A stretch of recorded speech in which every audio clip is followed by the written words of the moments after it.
Hello बच्चों, welcome to your beautiful channel civics physics tutorial vectors lecture number 5। आज हम लोगों ने डिस्कशन किया है डॉट प्रोडक्ट। ठीक है, वेक्टर मल्टीप्लिकेशन में बहुत ही बढ़िया टॉपिक है, इंटरेस्टिंग टॉपिक है, बहुत ही मज़ा आएगा। पूरा वीडियो लेक्चर देखना और लास्ट में मैंने आपके जो क्वेरीज है उसका भी मैंने सॉल्यूशन करवाया है। ठीक है, तो वीडियो लेक्चर अच्छा लगे लाइक करो, शेयर करो, सब्सक्राइब करो। Thank you. हेलो बच्चों, how are you? Fine, I am also fine. Welcome to our beautiful channel civics physics tutorial. आज हम लोग डिस्कशन करने वाले हैं मल्टीप्लिकेशन ऑफ वेक्टर्स। ठीक है, हम लोगों ने देखा वेक्टर का एडिशन होता है तो क्या होता है, वेक्टर का सब्सट्रैक्शन क्या होता है। ठीक है, अभी आता है वेक्टर का मल्टीप्लिकेशन। देखो, वेक्टर के एडिशन में क्या होता था कि एडिशन करना है तो दोनों वेक्टर का यूनिट सेम होना चाहिए। सब्सट्रैक्शन करना है, दोनों वेक्टर का यूनिट सेम होना चाहिए। दोनों वेलोसिटी वेक्टर है तब भी आप एडिशन कर सकते हो, दोनों एक्सेलरेशन है, दोनों फोर्स है तब भी आप एडिशन कर सकते हो। लेकिन मल्टीप्लिकेशन में ऐसा नहीं होगा। मल्टीप्लिकेशन में दो अलग अलग वेरिएबल है, उसका भी आप मल्टीप्लिकेशन कर सकते हो। सर कैसे, एग्जाम्पल देके समझाओ, वो भी मैं आपको समझाऊंगा। ठीक है, तो पहले अभी देखो, जो आपकी क्वेरीज है, कल जो हमने शीट सॉल्व की थी उसकी क्वेरीज है वो मैं आपको लास्ट में सॉल्व करवा दूंगा। ये नया टॉपिक है तो मैंने पहले ये सोचा कि नया टॉपिक आपके माइंड में अच्छे से चला जाए तो मेरे लिए बढ़िया रहेगा। ठीक है, आइए चलिए हम और आप मिलकर स्टार्ट करते हैं मल्टीप्लिकेशन ऑफ वेक्टर्स। बहुत ही बढ़िया है। देखो यहाँ पे अगर कोई भी दो वेक्टर है, समझो यहाँ पे ये वेक्टर ए, ये वेक्टर बी, अगर इसका मल्टीप्लिकेशन करते हैं तो इसके मल्टीप्लिकेशन दो तरीके से होता है। ठीक है, अगर इसका मल्टीप्लिकेशन करने के बाद अगर हमारा आंसर आता है स्केलर, क्या आंसर आता है? स्केलर। ठीक है, तो इसको हम बोलेंगे dot product, vector A dot vector B. और इसका मल्टीप्लिकेशन करने के बाद अगर हमारा आंसर वेक्टर ही आता है, कौन आता है? वेक्टर, तो इसको हम बोलेंगे cross product, A cross B, A dot B. अगर डॉट प्रोडक्ट है तो आंसर क्या आएगा? स्केलर, और क्रॉस प्रोडक्ट है तो आंसर क्या आएगा? वेक्टर। सर ये डॉट क्रॉस ये क्या है? कोई बात नहीं, टेंशन मत लो, धीरे धीरे लेक्चर में आगे जाएंगे, बहुत डेप्थ में मैं आपको डिटेल में समझाऊंगा, सब कुछ समझ में आ जाएगा। ठीक है, लेकिन एक चीज़ ध्यान में रखो, यहाँ पे वेक्टर का मल्टीप्लिकेशन दो हिसाब से कर सकते हैं। या सर एग्जाम्पल देके समझाओ, एग्जाम्पल देके समझाओ। देखो एग्जाम्पल देता हूँ। देखो यहाँ पे अगर दो वेक्टर क्वांटिटी का मल्टीप्लिकेशन करता हूँ तो उसका आंसर स्केलर आए, सर ऐसा कोई है फॉर्मूला? हाँ है ना। देखो यहाँ पे फोर्स कैसी क्वांटिटी है? वेक्टर। डिस्प्लेसमेंट कैसी क्वांटिटी है? वेक्टर। तो इसका आंसर बनता है वर्क, स्केलर। अरे समझ में आया क्या? ये क्या है? वेक्टर। ये भी क्या है? वेक्टर। इसका मैंने मल्टीप्लिकेशन, मैंने बोला आपको अगर दो वेक्टर का मल्टीप्लिकेशन कर रहे हो आंसर क्या आया मेरा? स्केलर। क्या आंसर आया? स्केलर। तो इसको हम बोलेंगे डॉट प्रोडक्ट, ये डॉट प्रोडक्ट हुआ। समझ में आया क्या? सर इसमें कोई एक एग्जांपल, सर एक दूसरा एग्जांपल दो, इसमें देता हूं। देखो यहाँ पे पावर की बात करो, power P is equal to F dot V. देखो यहाँ पे फोर्स कैसी क्वांटिटी? वेक्टर। वेलोसिटी कैसी क्वांटिटी? वेक्टर। पावर कैसा आंसर आया हमारा? स्केलर। अरे समझ में आ रहा है क्या? किसी भी दो फिजिकल वेक्टर क्वांटिटी का मल्टीप्लिकेशन करते हो, आंसर हमारा क्या आया? स्केलर। तो उसको हम बोलेंगे डॉट प्रोडक्ट। क्या बोलेंगे? Dot product. तो यहाँ पे स्केलर आंसर आया तो स्केलर आंसर आता है तो हम क्या करते हैं? Dot product. अगर सर वेक्टर आंसर आया तो देखो यहाँ पे सपोज मैंने ऐसे मल्टीप्लिकेशन किया, vector R cross vector F, vector R cross vector F is equal to, इसको हम बोलते हैं टॉर्क। क्या बोलते हैं? टॉर्क। क्या बोलते हैं? टॉर्क। आगे आएगा पढ़ने में, मैं आपको एक्सप्लेन करूंगा। ठीक है, ये क्या है? वेक्टर। ये भी क्या है? वेक्टर। आंसर भी क्या आया? वेक्टर। ठीक है, दोनों का मल्टीप्लिकेशन करते हो, आंसर अगर वेक्टर ही आता है तो उसको हम बोलेंगे क्रॉस प्रोडक्ट। क्या बोलेंगे? Cross product. समझ में आ रहा है क्या? Is it clear? ऐसी ही एक क्वांटिटी है, vector R cross vector P is equal to vector L. इसको हम बोलेंगे वेक्टर, ये भी वेक्टर है, पोजीशन वेक्टर बोलेंगे। क्रॉस ये भी, इसको हम बोलेंगे momentum, P means momentum, linear momentum is equal to, ये मिला मुझे एंगुलर मोमेंटम। कौन सा मोमेंटम मिला? Angular momentum. देखो सभी चीज़ें वेक्टर है, तो देखो प्रॉब्लम क्या है, स्केलर में डायरेक्शन की कोई मगजमारी नहीं होती, ठीक है। तो ये चीज़ हमारे लिए आसान बन जाएगी, दो वेक्टर का मल्टीप्लिकेशन करो, सीधा आंसर स्केलर, खत्म, कोई डायरेक्शन की मगजमारी ही नहीं, इसलिए डॉट प्रोडक्ट इजी रहेगा हमारे लिए। समझ में आ रहा है। लेकिन ये जो वेक्टर आंसर मिल रहा है मल्टीप्लिकेशन में, उसमें तो मैग्नीट्यूड भी चाहिए और डायरेक्शन भी चाहिए। क्या चाहिए? दो चीज़। अरे सोचो, अगर दो चीज़ का, दो वेक्टर फिजिकल क्वांटिटी का मैंने मल्टीप्लिकेशन किया, आंसर स्केलर मिल रहा है, कोई प्रॉब्लम नहीं। ये चीज़ माइंड में डालना, वेरी वेरी मोस्ट आईएमपी। जब भी आप दो वेक्टर चीज़ का डॉट प्रोडक्ट करोगे, आंसर क्या आएगा? स्केलर। और स्केलर में डायरेक्शन नहीं होती, no I cap, no J cap, no K cap. Answer में, मैं आंसर की बात कर रहा हूँ, क्वेश्चन में होगा, लेकिन अब दो डॉट प्रोडक्ट करोगे तो आंसर स्केलर ही आएगा। क्या आएगा? स्केलर। इसमें आई जे कुछ नहीं आएगा, ओनली स्केलर, मैग्नीट्यूड ही आएगा। समझ में आ रहा है क्या?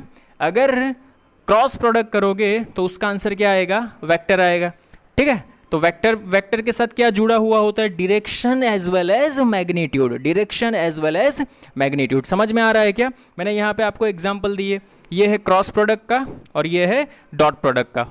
First of all note it down, पहले हम लोग इसके ऊपर डिस्कशन करेंगे डॉट प्रोडक्ट। आज पूरा लेक्चर इसके ऊपर निकालेंगे, कल इसके ऊपर जाएंगे क्रॉस प्रोडक्ट के ऊपर, ठीक है। Note it down. ओके, आइए हम और आप मिलकर स्टार्ट करते हैं वेक्टर का बहुत ही धांसू टॉपिक, डॉट प्रोडक्ट, ठीक है। बहुत ही बढ़िया है। और काइनेमेटिक्स का जो पोर्शन रहेगा हमारा, chapter number 3, chapter number 4, chapter number 5, chapter number 6, यहाँ पे हम डॉट प्रोडक्ट का बहुत सारा यूज़ करेंगे, ठीक है। तो ध्यान से समझना, डॉट प्रोडक्ट बहुत ही यूजफुल है। ओके देखो यहाँ पे dot product means multiplication of two vectors में डॉट प्रोडक्ट कैसे किया जाता है। देखो यहाँ पे suppose there is a one vector A and another vector B और angle between them is theta. ये दोनों के बीच का एंगल कितना है?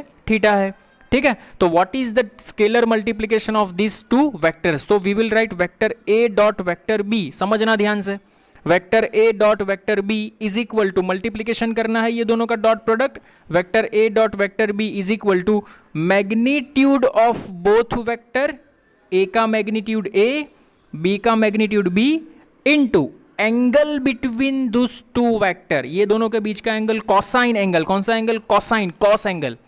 कॉस का पूरा नाम कॉसाइन है, लेकिन हम कॉस बोलते हैं, ठीक है। तो ये चीज ध्यान में रखना। What is the formula?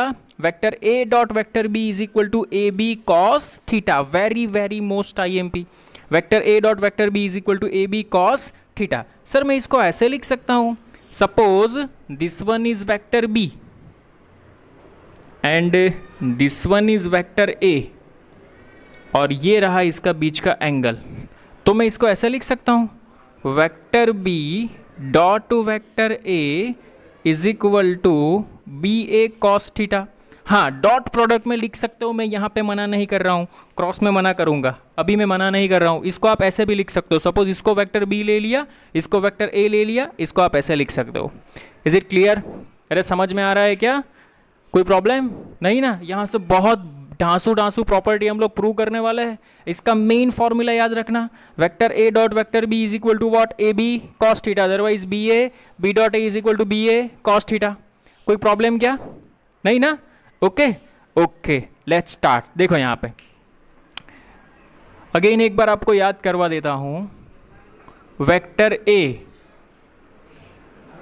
ये इसको हम क्या रीड करते हैं? वेक्टर ए, इसको हम क्या रीड करते हैं? Magnitude, magnitude of vector A, magnitude of vector A. इसको हम क्या रिप्रेजेंट करते हैं? Unit vector, unit vector. इसकी डेफिनेशन क्या थी?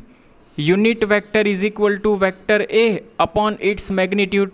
तो मैं इसको ऐसे लिख सकता हूँ, vector A is equal to A dot A cap, means A into A cap. तो ये क्या हो गया? मैग्नीट्यूड। ये क्या बन गया? डायरेक्शन, ठीक है। तो ये तीनों में डिफरेंस समझना, ये वेक्टर है, ये मैग्नीट्यूड रिप्रेजेंट करेगा, ये डायरेक्शन रिप्रेजेंट करेगा। अगर बी कैप आएगा तो बी की डायरेक्शन, अगर ऐसा बोला है in the direction of B तो समझना बी कैप है, in the direction of C समझना सी कैप है, in the direction of E समझना ई कैप है। ये वर्ड के ऊपर फोकस करना बहुत ही काम आने वाला है हमें आगे जाके, ठीक है। आइए हम और आप मिलकर स्टार्ट करते हैं। देखो यहीं पे मैं आगे बढ़ता हूं, पहले ये नोट कर लेना, आगे बढ़ते हैं। देखो यहाँ पे suppose this one is vector A, this one is vector A और this one is vector B. बहुत ही बढ़िया है, समझना बहुत ही बढ़िया है वेक्टर बी, और ये रहा इसके बीच का एंगल थीटा, ठीक है। समझो यहाँ पे अभी ये सिर्फ सोचो मैग्नीट्यूड है, क्या है मैग्नीट्यूड, तो इसके दो कंपोनेंट निकलेंगे। ये कंपोनेंट कौन सा रहेगा, बी कॉस थीटा, और इसका ये वाला कंपोनेंट कौन सा रहेगा, अरे समझ में आ रहा है क्या, B sine theta. Is it clear? It means ये जो बी कॉस थीटा है in the direction of vector A है। अरे बच्चा लोग, ये वेक्टर बी का जो ये कंपोनेंट है बी कॉस थीटा, वो कौन से वेक्टर की डायरेक्शन में है, वेक्टर ए की डायरेक्शन में है। समझ में आ रहा है क्या? और ये जो बी साइन थीटा है वो वेक्टर ए से परपेंडिकुलर डिस्टेंस पे है। ये चीज माइंड में डालना। तो समझो यहाँ पे जो बी कॉस थीटा है, जो बी कॉस थीटा है वो कौन सी डायरेक्शन में है, कौन सी डायरेक्शन में है, in the direction of vector A, in the direction of vector ए, ठीक है। कौन सी डायरेक्शन आया, तो इसको मुझे लिखना है तो मैं इसको ऐसे लिख सकता हूं, कैसे लिख सकता हूं, B cos theta into A cap, because direction एक ही है ना। ये चीज ध्यान में रखना, मुझे ये सिखाना है आपको। Is it clear? समझ में आ रहा है क्या? देखो अगर यहीं पे मैं सेम करता, देखो यहाँ पे इसको नीचे डाल दिया तो ए के दो कंपोनेंट निकलते, ये रहा ए कॉस थीटा। मैं परपेंडिकुलर की बात नहीं कर रहा हूं, तो इसको मुझे लिखना हो तो मैं क्या लिख सकता, A cos theta into B cap, because ये जो कंपोनेंट है वेक्टर ए का, ये कंपोनेंट, इसको कंपोनेंट बोलते हैं। हमने दो पार्ट में बाइफरकेट कर दिया, ए कॉस ए साइन। ये जो ए कॉस थीटा है वो कौन सी डायरेक्शन में है, बी की डायरेक्शन में है, तो मैं इसको ऐसे लिख सकता हूं, A cos theta into B cap. बस यही समझाना है, बहुत बढ़िया सी चीज़ है। बच्चों को यही समझ में नहीं आता, डायरेक्शन में यहाँ पे प्रॉब्लम होता है। किसी की भी डायरेक्शन में बोला है उसका मैग्नीट्यूड और जो भी डायरेक्शन है उसके ऊपर कैप लगा दो। Is it clear? कोई प्रॉब्लम नहीं ना? यहाँ से बहुत ढांसू एग्जाम्पल निकलने वाले, मैं को एक्सप्लेन भी करूँगा। देखो ये वाला एग्जाम्पल आ गया। Is it clear? समझ में आ रहा है क्या? ओके तो ये चीज़ एक ध्यान में रखना। ओके देखो यहाँ पे हाँ, हमारा फॉर्मूला कहाँ था, ये रहा, vector A dot vector B is equal to क्या बनता है हमारे पास, ए बी कॉस थीटा। ध्यान से समझना, मैंने क्या किया, यहाँ से बी कॉस थीटा को सब्जेक्ट बना लिया, बी कॉस थीटा को सब्जेक्ट बना लो, तो मेरे पास क्या बचा, vector A dot vector B upon A. I hope आपको कुछ समझ में आ रहा होगा, आ रहा है क्या कुछ समझ में? ठीक है, तो देखो यहाँ पे इसको मैं क्या बोलता हूँ, यूनिट वेक्टर बोलता हूँ ना, क्या बोलता हूँ, ए कैप। तो मैं इसको ऐसे लिख सकता हूँ, so we will write B cos theta is equal to vector B dot A cap. A cap is equal to what, vector A upon A. समझ में आया कुछ? यही जो मैंने आपको एक्सप्लेन किया ना वही है, अगर आपको कुछ ध्यान में आ रहा है तो। Is it clear? कोई प्रॉब्लम नहीं ना? ठीक है, ये कुछ अभी इतना ज़रूरी नहीं है, इतना मैंने जो आपको पहले बताया ये चीज़ सिर्फ अभी ध्यान में रखो। ठीक है, ये चीज़ ध्यान में रखो। इसकी बहुत सारी प्रॉपर्टीज़ है, हम अभी डिस्कशन करने वाले डॉट प्रोडक्ट की। Please pose the screen and note it down. Okay, आइए चलिए आगे बढ़ते हैं। क्या देखा डॉट प्रोडक्ट में हमने, suppose this one is vector A and this one is vector b or angle between them is theta, then we will write vector a dot vector b is equal to ab cos theta। ठीक है, और इसको आप ऐसे भी लिख सकते हो, देखो यहाँ पे vector a dot vector b is equal to a into bracket b cos theta. तो ये b cos थीटा क्या है मैंने अभी आपको बताया, यहाँ पे बी कॉस थीटा इसका एक कंपोनेंट निकलेगा, इसको आप प्रोजेक्शन भी बोल सकते हो। हाँ, projection of vector B on A.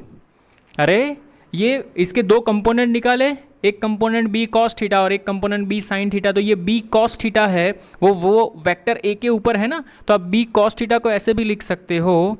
So vector A dot vector B is equal to A into B cos theta को क्या लिख सकते हो आप, दूसरा नाम देखो यहाँ पे, प्रोजेक्शन ऑफ, ये ध्यान में रखना, projection of vector B on vector ए।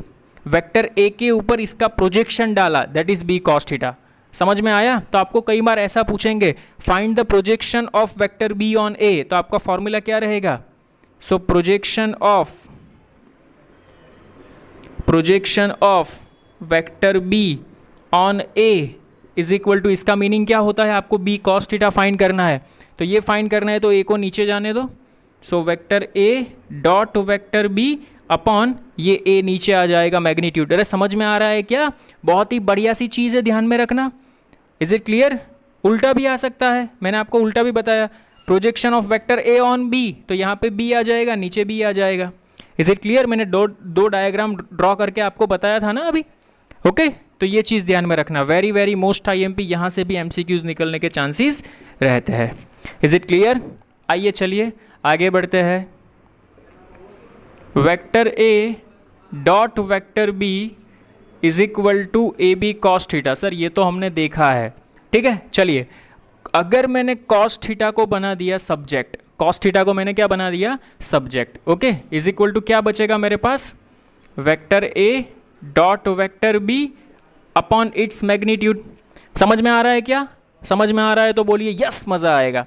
देखो यहाँ पे ये थीटा क्या है? Angle between two vectors. सोचो, अगर मैंने दोनों वेक्टर ए और वेक्टर बी दोनों एक ही डायरेक्शन में ले लिए, दोनों एक ही डायरेक्शन में ले लिए, समझना यहाँ पे ध्यान से।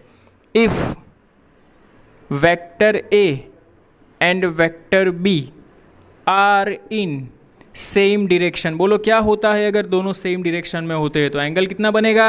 अरे बोला था ना, एंगल 0 डिग्री बनेगा। एंगल क्या बनेगा? 0 डिग्री। ठीक है, तो यहाँ पे cos 0 रख दो। cos 0 क्या होता है? So we will write cos 0 is equal to vector A dot vector B upon A into B. cos 0 क्या होता है? 1 होता है सर, हमें पता है। ठीक है, बोलो वेक्टर ए अपॉन ए क्या होता है? A cap. Vector B upon B क्या होता है? B cap. Very very most IMP formula. If two vectors are in same direction तो उसका डॉट प्रोडक्ट क्या आएगा? 1 आएगा, माइंड में डाल दो। If two vectors are in same direction उसका डॉट प्रोडक्ट क्या आएगा? यूनिट वेक्टर का 1 आएगा। ठीक है सर, समझो यहाँ पे, if vector A and vector B are in x direction, बोलो दोनों x डायरेक्शन में है, तो x डायरेक्शन में यूनिट वेक्टर को हम कैसे डिफाइन करते हैं? I cap. दूसरा भी x डायरेक्शन में है, आई कैप, तो I cap dot I cap. क्या आंसर आया हमारा? 1। अरे समझ में आ रहा है क्या? सोचो यहाँ पे, अगर दोनों y एक्सीज में होते, दोनों वेक्टर y एक्सीज में होते तो y एक्सीज में यूनिट वेक्टर क्या होता है? जे कैप डॉट जे कैप। क्या आंसर आता? 1। अगर दोनों वेक्टर z एक्सीज में होते, z एक्सीज में यूनिट वेक्टर कैसे डिफाइन करते? k cap dot k cap is equal to 1। अरे समझ में आ रहा है क्या? कोई प्रॉब्लम? ये किसकी बात कर रहे हैं? अगर दोनों वेक्टर सेम डायरेक्शन में है, सेम डायरेक्शन x भी हो सकती है। समझो यहाँ पे, this are two vectors, this one is blue is vector A, black is vector B. अगर दोनों x डायरेक्शन में है तो एंगल तो 0 रहेगा, लेकिन x डायरेक्शन में यूनिट वेक्टर को, इसको भी आई कैप, इसको भी आई कैप से डिफाइन करेंगे। तो i डॉट आई मैं नहीं बोलता, ये फॉर्मूला मैंने बताया, ये बोलता है। क्या बोलता है? i डॉट आई 1 होता है। अगर दोनों वेक्टर y डायरेक्शन में होते तो क्या होता? j dot J 1। अरे y डायरेक्शन में भी एंगल तो दोनों के बीच में 0 रहेगा। अगर मैं भी ऐसे चल रहा हूँ, मेरा फ्रेंड भी ऐसे चल रहा है, तो हमारे बीच में एंगल 0। समझ में आ रहा है क्या? Is it clear? कोई प्रॉब्लम नहीं ना? तो सिमिलरली अगर ये दोनों जेड एक्सिस की डायरेक्शन में हो गए तो के डॉट के इसका भी आंसर क्या मिलता 1, माइंड में डाल दो। Very very very very classic formula है ये। ओके, यहाँ से कैसे आता है मैंने आपको बताया। अगर दोनों वेक्टर सेम डायरेक्शन में है तो उसका डॉट प्रोडक्ट 1 होगा, डॉट प्रोडक्ट 1 होगा। Is it clear? समझ में आया? कोई प्रॉब्लम? तो ये इसकी फर्स्ट नंबर की प्रॉपर्टी थी, इफ वेक्टर ए। ये ध्यान में रखना, नोट करके लिख लेना, ये इसकी प्रॉपर्टीज। और यहां से हम आई डॉट आई, जे डॉट जे, के डॉट के प्रूव किया। Is it clear? First of all note it down. Okay, देखो नेक्स्ट वन, इसमें ही इसका यूज करेंगे। If vector A and vector B are, ये परपेंडिकुलर का सिंबल है, perpendicular to each other, perpendicular to each other. इसका मीनिंग क्या होता है? सपोज एक वेक्टर ऐसे है, this one is vector A, और एक वेक्टर ऐसे है, this one is vector B. इसके बीच का एंगल थीटा कितना बनता है? 90 डिग्री। ठीक है, तो रखो यहाँ पे। So we will write cos 90 is equal to vector A dot vector B upon A dot B. देखो यहाँ पे इसको हम बोलेंगे यूनिट वेक्टर ए कैप, इसको हम बोलेंगे बी कैप। तो देखो cos 90 0 is equal to A cap dot B cap. Superb formula आ गया। अगर दो वेक्टर म्यूचुअली परपेंडिकुलर है, अगर दो वेक्टर म्यूचुअली परपेंडिकुलर है तो ए कैप डॉट बी कैप क्या होगा? 0। अदरवाइज आप ऐसे भी लिख सकते हो, अदरवाइज। इसका आंसर तो 0 आ गया। ये मैग्नीट्यूड को 0 के साथ मल्टीप्लाई कर दो तो vector A dot vector B, इसका आंसर क्या आया? 0। वेरी वेरी मोस्ट आईएमपी का मार्क करके यहां पे लिख देना। कई बार क्वेश्चन में पूछेंगे, prove that this two vectors are perpendicular to each other. अगर ऐसा भी पूछेंगे, if two vectors are perpendicular to each other then find the value of X Y Z, कुछ भी पूछेंगे। ठीक है, यहां से एमसीक्यूज निकलने के चांसेस रहते हैं। दो वेक्टर एक दूसरे के साथ परपेंडिकुलर है तो उसकी कंडीशन ये वाली है, उसका डॉट प्रोडक्ट क्या होना चाहिए? 0 होना चाहिए। Is it clear? If two vectors are perpendicular to each other then उसका डॉट प्रोडक्ट क्या होना चाहिए? 0 होना चाहिए। अरे समझ में आ रहा है क्या बच्चा? दो वेक्टर एक दूसरे के साथ म्यूचुअली परपेंडिकुलर है तो उसका डॉट प्रोडक्ट क्या होना चाहिए? 0 होना चाहिए। Is it clear? नाउ देखो यहाँ पे, suppose these are two vectors, एक x डायरेक्शन में है, एक y डायरेक्शन में है। ठीक है, तो इसका यूनिट वेक्टर i कैप, इसका यूनिट वेक्टर j कैप, इसके बीच का एंगल 90। तो देखो यहाँ पे अगर मैं इस चीज़ की बात करूँ, देखो यहाँ पे if condition number 1, if vector a कौन सी डायरेक्शन में है? x, वेक्टर b कौन सी डायरेक्शन में है? y, इसके बीच का एंगल कितना बन गया? 90। ठीक है, तो यहाँ पे देखो x की डायरेक्शन को हम i कैप से और y को j कैप से डिफाइन करेंगे। तो i cap dot j cap, क्या मिला आंसर? 0। बहुत ही बढ़िया है। दो म्यूचुअली परपेंडिकुलर एक्सिस का डायरेक्शन का आप डॉट प्रोडक्ट करोगे, आंसर क्या मिलेगा? 0। तो सिमिलरली आप करके लिख सकते हो। आपको पता चल गया, अभी जो राज था वो खुल गया। सिमिलरली j कैप डॉट के कैप, उसका भी आंसर क्या रहेगा? 0। के कैप डॉट आई कैप, उसका भी आंसर क्या रहेगा? 0। सर यहाँ से मुझे एक चीज़ पता चल रही है, अगर दो वेक्टर सेम डायरेक्शन में है उसका डॉट प्रोडक्ट ही 1 होगा। अगर म्यूचुअली परपेंडिकुलर है तो उसका डॉट प्रोडक्ट 0 आ जाएगा। बहुत ही बढ़िया चीज़ है ये ध्यान में रखना। बहुत ही वेरी वेरी मोस्ट आईएमपी चीज़ है ये, ध्यान में रखना। कोई पूछा आई डॉट आई 1, जे डॉट जे 1, के डॉट के 1, आई डॉट के 0, के dot J 0, J dot I 0। Okay, I match करे, जे मैच करे, के मैच करे, तब भी आंसर 1 आएगा। तो देखो यहाँ पे अपनी लैंग्वेज में नोट करके यहाँ पे लिख देना, I dot I equal to J dot J equal to K dot K is equal to 1। ठीक है, otherwise I dot J dot K dot I, इसका आंसर क्या होगा? अरे उल्टा भी 0 ही होगा। आई डॉट जे डॉट आई 0, जे के जे 0, के आई के 0। ठीक है, इसका डॉट प्रोडक्ट क्या होगा, 0। सुपर्ब क्लासिक प्रॉपर्टी थी, ये ध्यान में रखना, ठीक है। और ये चीज के ऊपर मार्क करके लिख देना, जब भी हमें पूछे when two vectors are mutually perpendicular to each other, मेरे माइंड में पहले ये क्लिक होना चाहिए कि वेक्टर का डॉट प्रोडक्ट 0 होता है, वेक्टर का डॉट प्रोडक्ट 0 होता है। When two vectors are mutually perpendicular to each other, vector का डॉट प्रोडक्ट क्या होता है, 0। वेक्टर का डॉट प्रोडक्ट क्या होता है, 0। उल्टा, if the dot product of vectors are 0, then vector A dot vector B is equal to 0। अरे दो वेक्टर दिया है, उसका डॉट प्रोडक्ट 0 है, तो उसका मीनिंग क्या होगा, this two vectors are mutually perpendicular to each other. अरे समझ में आ रहा है क्या, कोई प्रॉब्लम नहीं ना?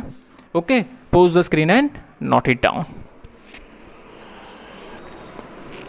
ओके, देखो यहाँ पे सपोज हमारे पास दो वेक्टर है, वेक्टर ए और वेक्टर बी। इसके कंपोनेंट है A X I cap A Y J cap plus A Z K cap, और B X I cap B Y J cap B Z K cap. समझना, ये सभी element है, means कोई भी डिजिट यहाँ पे हो सकता है, पॉजिटिव नेगेटिव उससे कुछ फर्क नहीं पड़ता। सिमिलरली ये भी एलिमेंट है, बिलोंग्स टू आर हो सकता है, और ये इसके साथ डायरेक्शन डिफाइन करता है, ठीक है। इसका मुझे डॉट प्रोडक्ट करना है। देखो यहाँ पे vector A dot vector B, समझना, A X I cap plus A Y J cap plus A Z K cap dot dot B X I cap B Y J cap B Z K cap. Now समझना, अभी मैंने आपको बताया 10th में ये method आप पढ़ चुके हो ब्रैकेट ओपन करने की, ठीक है। इसका मल्टीप्लिकेशन इसके साथ इसके साथ इसके साथ, प्लस इसका मल्टीप्लिकेशन इसके साथ इसके साथ इसके साथ, प्लस इसका मल्टीप्लिकेशन इसके साथ इसके साथ इसके साथ। सर लेकिन आपने अभी तो बताया कि आई डॉट जे है वो तो 0 बन जाता है, तो इसका मल्टीप्लिकेशन इसके साथ और इसके साथ करने का क्या बेनिफिट, मैं भी वही तो बताने वाला था। I dot I one means इसका मल्टीप्लिकेशन इसके साथ करो तो क्या आंसर आएगा, A X dot B X means multiplication, ये मैग्नीट्यूड मिल गया, और आई डॉट आई 1 हो गया, नहीं लिखोगे चलेगा। अरे समझ में आया कि नहीं? प्लस इसका मल्टीप्लिकेशन इसके साथ ए एक्स बी वाई, मल्टीप्लिकेशन में आई डॉट जे 0, तो ए एक्स बी वाई के साथ 0 आया तो वो पूरा टर्म 0 हो गया, निकल गया। ओके सर, थोड़ा थोड़ा समझ में आ रहा है, क्लिक हो रहा है माइंड में। इसका मल्टीप्लिकेशन इसके साथ करो, देखो यहाँ पे ये तो प्लस 0 हो गया, इसका मल्टीप्लिकेशन इसके साथ, प्लस ये भी सर तो ए एक्स बी जेड आएगा, बट लिखो ए एक्स बी जेड आएगा, लेकिन आई डॉट के सर वो तो 0 तो यहाँ पे भी 0 आएगा। सर नहीं लिखूंगा तो चलेगा, छोड़ दे। समझ में आया? आई डॉट आई ही क्या होता है, 1, तो इसका मल्टीप्लिकेशन ऐसे होता है। Plus A Y J B Y J, तो यहाँ पे सर बचेगा only A Y B Y, J dot J 1, मैं बाकी का नहीं कर रहा बिकॉज 0 ही होने वाला है। Plus A Z B Z, A Z B Z, खत्म। अरे समझ में आया क्या बच्चा लोग? नहीं आया? चलो एक एग्जांपल देके समझाता हूँ। देखो यहाँ पे वेक्टर ए मुझे दिया है I cap plus 3 J cap minus 5 के कैप, और वेक्टर बी मुझे दिया है 2 आई कैप माइनस 3 जे कैप प्लस 5 के कैप। चल फाइंड कर ए डॉट बी। क्या करने का, देखो यहाँ पे इसका मल्टीप्लिकेशन इसके साथ, तो आई डॉट आई तो 1 ही होता है, आई डॉट आई को देखने का भी नहीं, क्योंकि इसका आंसर स्केलर ही आता है, हमें पता है। डॉट प्रोडक्ट में आंसर क्या आएगा, स्केलर। स्केलर का क्या मीनिंग होता है, only digit, nothing else, digit के अलावा कोई आंसर नहीं आएगा। तो ये तो 1 हो गया, तो इसका कोफिशिएंट कितना है, 1 होगा, तो 2 1 ज़ा 2, ठीक है। -3 × 3 -9, समझ में आ रहा है।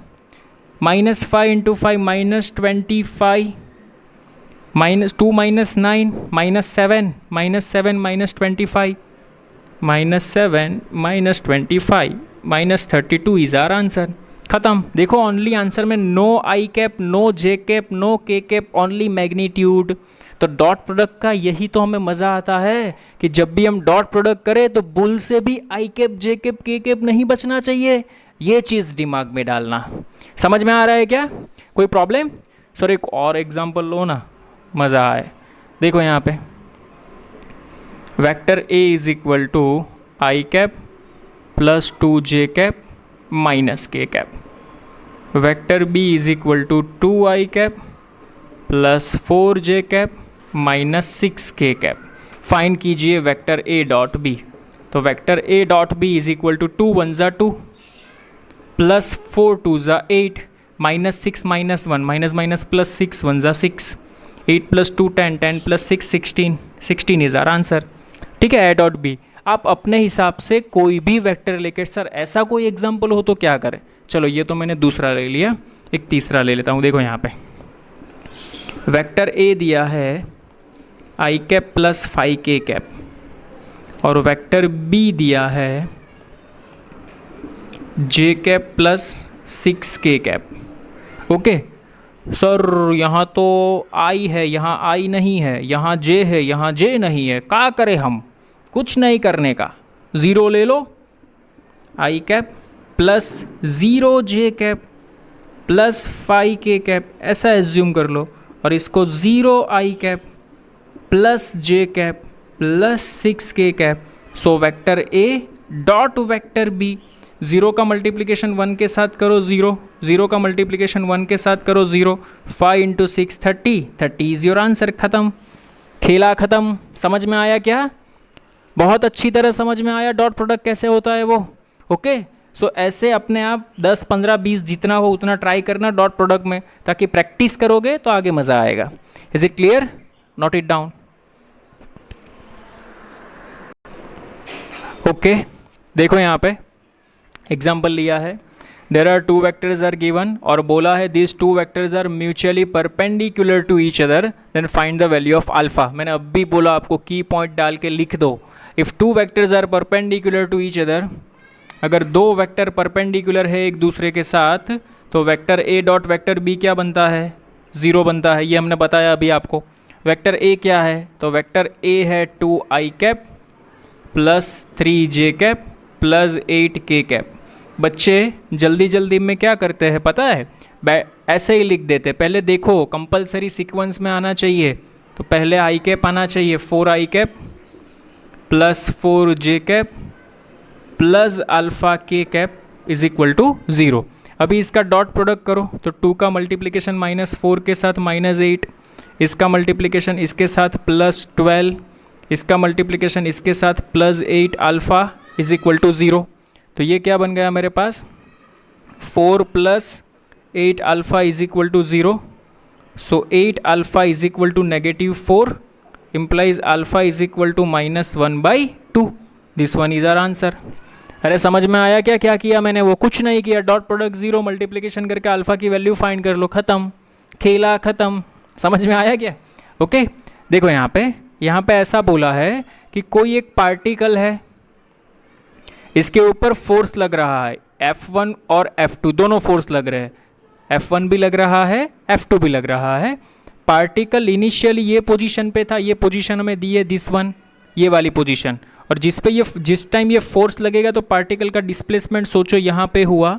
तो हमें पूछा है what is the work done, कितना वर्क हुआ। ठीक है, बहुत ही बढ़िया है। देखो मैंने बताया आपको, work is equal to vector F dot vector D। Sir यहाँ तो दो फोर्स दिया हुआ है, कोई बात नहीं, नेट फोर्स दोनों एक ही डायरेक्शन में है। तो वेक्टर में मैंने बोला था अगर एडिशन करना है या सब्सट्रैक्शन करना है तो 2 क्वांटिटी में हो सकता है, सेम क्वांटिटी में। तो यहाँ पे दोनों फोर्स है, तो इसका एडिशन कर दो, 4 + 3 7i कैप, दोनों लगा रहा है ना इसलिए, j + j 2j cap -3 -1 -4k cap. Addition किया, हाँ, F net is equal to क्या होगा हमारे पास? Vector F1 + F2। ठीक है, नाउ हमें चाहिए डिस्प्लेसमेंट। तो डिस्प्लेसमेंट में देखो क्या करेंगे, वो पहले यहाँ पे था, यहाँ पे पहुँचा, तो उसमें एडिशन नहीं होगा। पहले यहाँ पे था, यहाँ पे पहुँचा, तो डिस्प्लेसमेंट में हम ऐसे लिखते हैं D final position -D initial position, means इसमें से इसको सब्सट्रैक्ट करो, तो 5 में से 1 जाएगा, क्या बचेगा? 4i cap. देखो एडिशन और सब्सट्रैक्शन में वो मल्टीप्लिकेशन वाला मत करना, सर 5 - 1 4 i डॉट आई। अरे माइनस और मल्टीप्लिकेशन एक साथ कैसे हो सकता है बच्चा? 5i माइनस आई, तो 4i बचेगा ना, यहाँ पे i डॉट आई 1 थोड़ी ना होता है। समझ में आ रहा है? यहाँ तो हम सब्सट्रैक्शन कर रहे हैं। 4 माइनस 2, 4 माइनस 2 क्या होता है? प्लस 2j कैप, बिकॉज ये 4 पॉजिटिव है, और माइनस के minus minus plus 3 means plus 2k cap. देखो अगेन एक बार, इसमें से इसको सब्सट्रैक्ट करो, 5 माइनस 1 मीन्स 4i कैप, इसमें से इसको करेंगे प्लस 2j कैप, ये माइनस के और ये बड़ा है, ये नेगेटिव नेगेटिव पॉजिटिव, ये टर्म बड़ा है ना, तो प्लस 2k कैप बचेगा। ठीक है, तो डिस्प्लेसमेंट भी बन गया हमारे पास। कितना बना?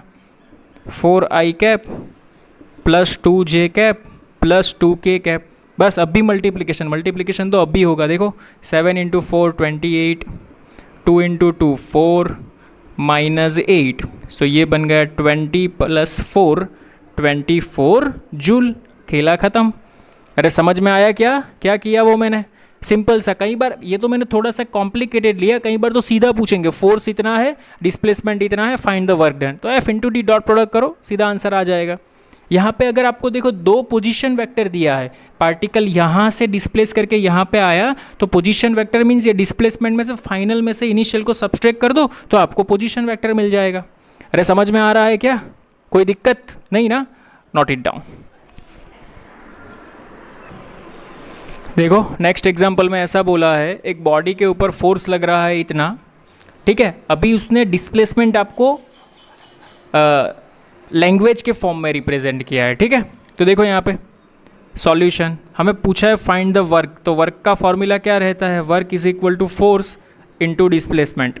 ठीक है, so force is given minus 2i cap plus 5j cap plus 6k cap, के आएगा यहाँ पे।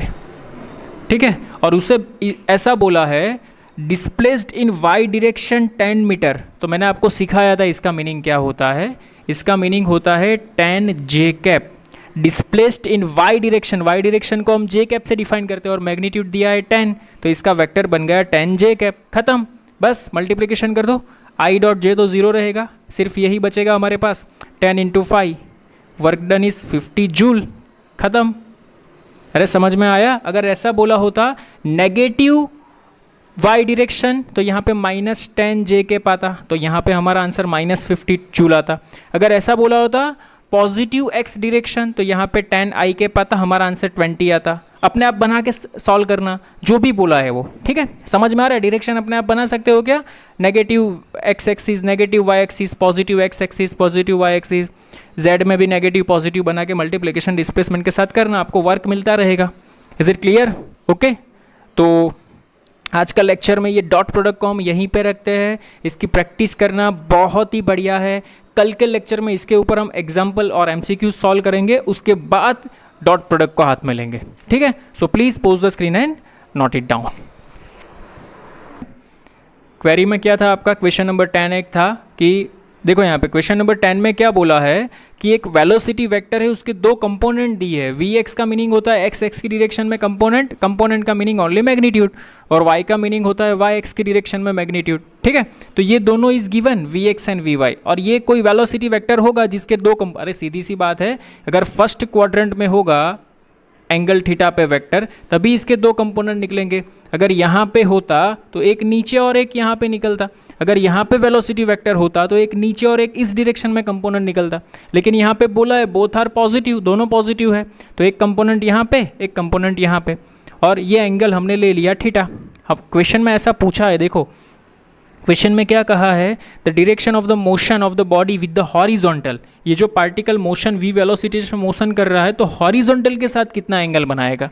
तो बहुत सिंपल सा है, ये इसके पैरेलल होगा, तो ये vy, तो ये भी vy, ये vx, tan theta is equal to vy upon vx, vy upon vx। vy is given 20, vx is given 10, 2 is our answer, tan theta is equal to 2, but we have to find only theta. और मैंने कल आपको बताया था इन trigonometry function जब tan right hand side पे जाएगा तो tan इनवर्स बनता है, और tan इनवर्स का मीनिंग 1/10 नहीं होता, ये भी मैंने बताया था। ट्रिगोनोमेट्री में इनवर्स फंक्शन को हम इस हिसाब से लिखते हैं। Is it clear? This one is our answer, note it down. Okay, next one देखो, यहाँ पे हमें total there are 6 vectors are given और हमें पूछा है which of the following relation is correct. Okay, तो कोई बात नहीं, वेक्टर का लॉ क्या कहता है, एक वेक्टर के हेड के साथ दूसरे वेक्टर के टेल को ज्वाइन करो, this one is A, this one is B, तो ये आपको मिलेगा वेक्टर ए प्लस बी। ऐसा भी पॉसिबल हो सकता है, हाँ, this one is B, this one is A, तो ये मिल सकता है वेक्टर बी प्लस ए। और वेक्टर में ए प्लस बी लिखो, बी प्लस ए लिखो, प्लस में कोई फर्क नहीं पड़ता, माइनस हो तो डायरेक्शन चेंज होती है, यहाँ तो सिर्फ प्लस है। ठीक है, तो इस हिसाब से किसी भी एक वेक्टर को अरेंज करके देखते हैं। देखो यहाँ पे वेक्टर डी कहाँ पे है, ये रहा, तो ये रहा वेक्टर डी। वेक्टर सी कहाँ पे है, ये रहा वेक्टर सी। ठीक है, तो इसको चलो यहाँ पे अरेंज कर देते, ये वेक्टर डी, ये वेक्टर सी। ठीक है, एफ वेक्टर कहाँ पे, देखो एफ वेक्टर यहाँ पे है, तो ये नॉट पॉसिबल, ऐसे नहीं बनता। लॉ ऑफ एडिशन, एडिशन क्या कहता है, एक वेक्टर के हेड के साथ दूसरा वेक्टर का टेल जॉइंट कीजिए, बाद में जो मिलता है वो रिजल्टेंट। ठीक है, तो ऐसा मुझे यहाँ पे किस में पॉसिबल लगता है, देखो यहाँ पे अगर मैंने ले लिया वेक्टर ई, देखो यहाँ पे ये रहा मेरा वेक्टर ई, ओके, और ये रहा मेरा वेक्टर डी, ये रहा मेरा वेक्टर डी। ठीक है, तो मैंने प्रोसीजर को फॉलो किया, देखो एक वेक्टर के हेड के साथ दूसरे वेक्टर के टेल को जॉइंट किया, तो ये वाला मेरा बनेगा रिजल्टेंट। तो ये वाला एफ है, चेक करो तो, यस ये वाला एफ है। ठीक है, so what is the answer, vector E plus vector D is equal to vector F, vector E plus vector D is equal to vector F. So which one is correct, option number D is right. समझ में आया क्या, कोई problem, sir direction तो उल्टा दी, कोई बात नहीं, उल्टा दे दो, कोई प्रॉब्लम नहीं हो सकता। डायरेक्शन उल्टी हो गई तो ये भी नेगेटिव, ये भी नेगेटिव और ये भी नेगेटिव, नेगेटिव नेगेटिव कैंसिल हो जाएगा, तो हुआ तो प्लस ही ना। Is it clear, note it down. Okay, next one देखो, क्वेश्चन नंबर 24 पूछा है 100 coplanar forces each equal of 10 Newton act on a body. देखो यहाँ पे कोई बॉडी है, इसके ऊपर 100 फोर्सेस लग रहे हैं और ईच फोर्स इज 10 न्यूटन, सभी फोर्स का मैग्नीट्यूड 10 न्यूटन दिया है। Each force makes an angle pi upon 50 with the preceding force, means जो एक फोर्स होगा, सपोज ये एक फोर्स है, उसके साथ इसके आगे वाला फोर्स होगा, वो कितना एंगल बना रहा है, ये एंगल बना रहा है पाई अपॉन 50। तो देखो यहाँ पे ये जो फोर्स को हम आगे लेके जाएंगे, तो हमें ये फाइंड करना है कि total sum of the angle कितना होगा। तो हमारे पास फॉर्मूला है sum of the angle is equal to angle between two forces. तो टू फोर्सेस के बीच का एंगल कितना दिया है, pi upon 50 into total number of forces. Total number of force कितने हैं, 100।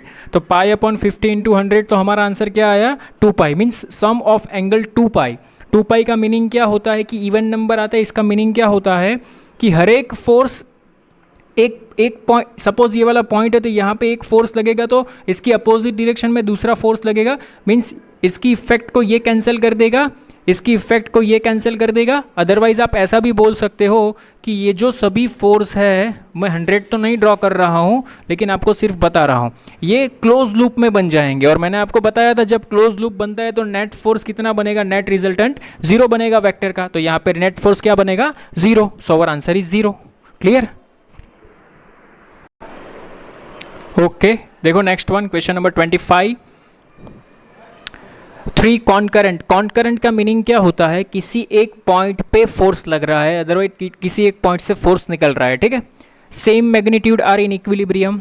देखो यहाँ पे 3 फोर्स इस पॉइंट से लग रहे हैं और ये पूरा सिस्टम इक्विलिब्रियम में है। तो हमें ये पूछा है कि what is the angle between them, इसके बीच का एंगल क्या होगा। सोचो, अगर आप यहाँ से इसको ड्रॉ करने की ट्राई करोगे तो ये सर्कल जैसा बन रहा है क्या। तो कभी भी इस टाइप का एग्जाम्पल आए तो लिखो यहाँ पे इसका फॉर्मूला है, एंगल अगर फाइंड करना है तो 360/n। n means number of force, कितने फोर्स है, 1, 2 और 3। तो यहाँ पे हमारा आंसर आएगा 360 divided by 3 is equal to 120 degree. It means सभी के बीच का एंगल 120 डिग्री होगा, 120 डिग्री, 120 डिग्री। 120 डिग्री। ये एक्सटीरियर एंगल है। अगर आप इसी को ट्राइंगल में भी कन्वर्ट कर सकते हो, देखो यहाँ पे this one is vector A, this one is vector B. समझ में आ रहा है? इसको अगर आपको ट्राइंगल में कन्वर्ट करना है तो इसको पीछे कन्वर्ट कर दो, इसको पीछे कन्वर्ट कर दो, ठीक है। तो आप इसको मीन्स के 3 साइड्स में आप ट्राइंगल भी बना सकते हो, ठीक है। तो यहाँ पे देखो 360 डिवाइडेड बाई 3 120 आंसर आया। तो ये है वो इक्वल हमें बोला है कि 60 degree equilateral triangle, 120 degree equilateral triangle, यहाँ पे बनेगा 120 डिग्री बन रहा है और इक्विलेटरल ट्राइंगल आएगा। क्या आएगा? 120 डिग्री इक्विलेटरल ट्राइंगल। सपोज यहाँ पे 4 फोर्स दिए होते तो 360 बाई 4, तो वहाँ पे हमारा आंसर 90 बनता, तो स्क्वायर बनता वहाँ पे। अरे समझ में आ रहा है क्या? अगर 6 दिया होता तो 360 अपन 6, तो 60 आंसर आता, तो वहाँ पे हेक्सागोन बन रहा होता। Is it clear? समझ में आया? Important point, note it down. Okay, next one, question number 27। देखो यहाँ पे दो फोर्स के वेक्टर दिए, एक दिया है x प्लस वाई। ऐसा ज़रूरी नहीं कि जो फोर्स का मैग्नीट्यूड हो कोई भी टर्म में दे सकते हैं। तो ये F1 वेक्टर है, ये F2 वेक्टर है और ये इसका रिजल्टेंट है। हमें पूछा है find the angle between them, means पहले कॉस थीटा फाइंड करेंगे। ओके, कॉस थीटा की वैल्यू क्या आती है वहाँ से हम कर देंगे theta is equal to cos inverse, जो भी आएगा वो हमारा आंसर। Okay, now see here we have a formula, R square is equal to F1 square plus 2F2 square plus 2F1 F2 cos theta. Clear? R square तो इसका square करो तो स्क्वायर रूट कैंसिल हो जाएगा, X square plus Y square. F1 square इसका square करो, X plus Y whole square, X minus Y whole square plus 2 times यहाँ पे क्या बनेगा, X plus Y X minus Y into cos theta.